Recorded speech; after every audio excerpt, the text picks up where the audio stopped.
जैसा कि आप सब जानते हैं कि हरियाणा प्रदेश में मौजूदा समय में जो लोग सत्ता में काबिज हैं, जिनकी सरकार है, उन्होंने चुनाव प्रचार के दौरान एक शब्दावली को खूब प्रचारित किया। वो थी चूड़ी टाइट करने की शब्दावली कि चूड़ी टाइट कर देंगे, और सरकार उनकी बन भी गई। सरकार बनने के बाद अगर वो सबसे पहले किसी की चूड़ी टाइट करते हुए नजर आ रहे हैं, किसी के खिलाफ कार्रवाई करते हुए नजर आ रहे हैं, तो वो जिला परिषद के चेयरमैन हैं, जिला परिषद के वाइस चेयरमैन हैं, ब्लॉक समिति के चेयरमैन और वाइस चेयरमैन हैं, और जो सबसे सीधे तौर पर आवाम से और जनता से जुड़ी हुई सरकार और व्यवस्था जो सरपंच हैं, उनकी चूड़ी टाइट करते हुए नजर आ रहे हैं। या मैं सीधे तौर पर साफ शब्दों में कहूं, जिन जिला परिषद के चेयरमैनों ने, सदस्यों ने, वाइस चेयरमैनों ने, ब्लॉक समिति के वाइस चेयरमैनों ने, सदस्यों ने या सरपंचों ने सरकार के कहे अनुसार, सरकार से जुड़े लोगों के कहे अनुसार, या मौजूदा समय में जो सत्तासीन लोग हैं उनके अनुसार वोटिंग नहीं कराई, उनका साथ नहीं दिया।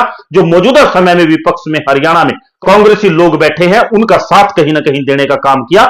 उनके खिलाफ कवायद शुरू कर दी गई, और इस कवायद की शुरुआत शायद अंबाला से हुई। अंबाला में जो जिला परिषद के चेयरमैन थे, उनको नो कॉन्फिडेंस मोशन के माध्यम से हटा दिया।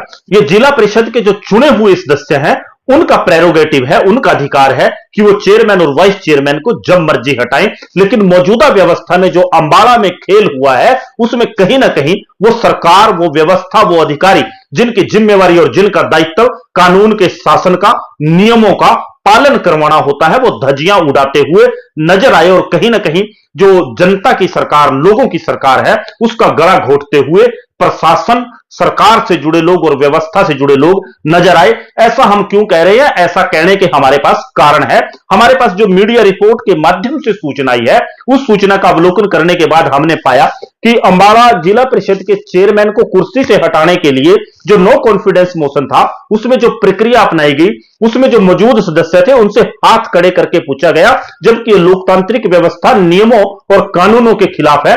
अगर हम हरियाणा पंचायती राज इलेक्शन रूल 1995 की बात करें, तो उसमें सीधे साफ और स्पष्ट शब्दों में लिखा है कि जो नो कॉन्फिडेंस मोशन होगा, उसमें वोटिंग की क्या प्रक्रिया होगी। अगर मैं वो कानून का प्रावधान विशेष तौर पर पढ़ूं, तो निश्चित तौर पर जो जिला परिषद के चेयरमैन अंबाला में हैं, जिनको हटाया गया, हाथ खड़े करवाकर जो जिला परिषद सदस्य थे उनसे, वो कहीं ना कहीं कानून का एक तरह से मजाक, नियमों की धज्जियां उड़ाने का काम किया गया।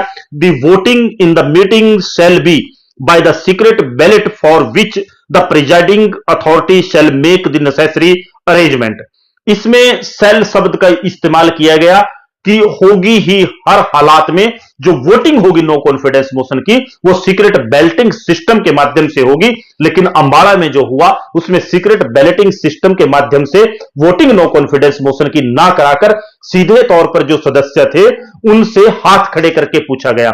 अब सीक्रेट बैलेटिंग सिस्टम अपनाया क्यों जाता है? ताकि जो वोटर हैं वो किसी दबाव में ना रहे वोट करते समय, वो कहीं ना कहीं उनको कोई डर ना हो, उनको कोई भय ना हो, उनको कोई लोभ लालच ना हो, और जब वो वोट करे सीक्रेट बैलेटिंग सिस्टम से, पर्दे की ओट लेकर अपनी वोट डाले, तो निश्चित तौर पर वो व्यवस्था अपने स्वतंत्र मन, विवेक और बुद्धि से फैसला करे, उसके अनुसार वोट डालें।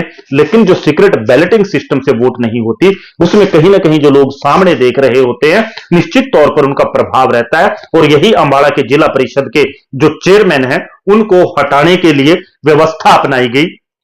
जो वोटिंग कराई गई खुले में हाथ खड़े कर, वो गलत है, नाजायज है, कानूनों और नियमों के खिलाफ है। अगर जिला परिषद के चेयरमैन जो हैं वो इसको कानून के दायरे में रहकर चैलेंज करते हैं, तो निश्चित तौर पर यह कहीं ना कहीं सरकार, प्रशासन और व्यवस्था के गले की फांस बनेगी।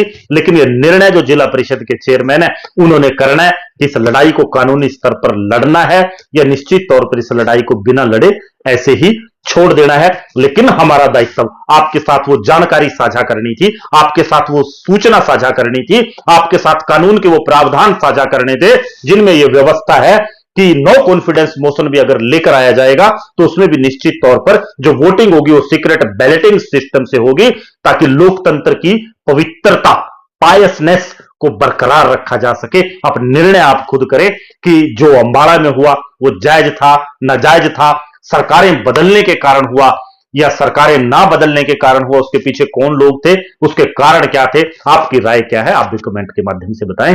धन्यवाद।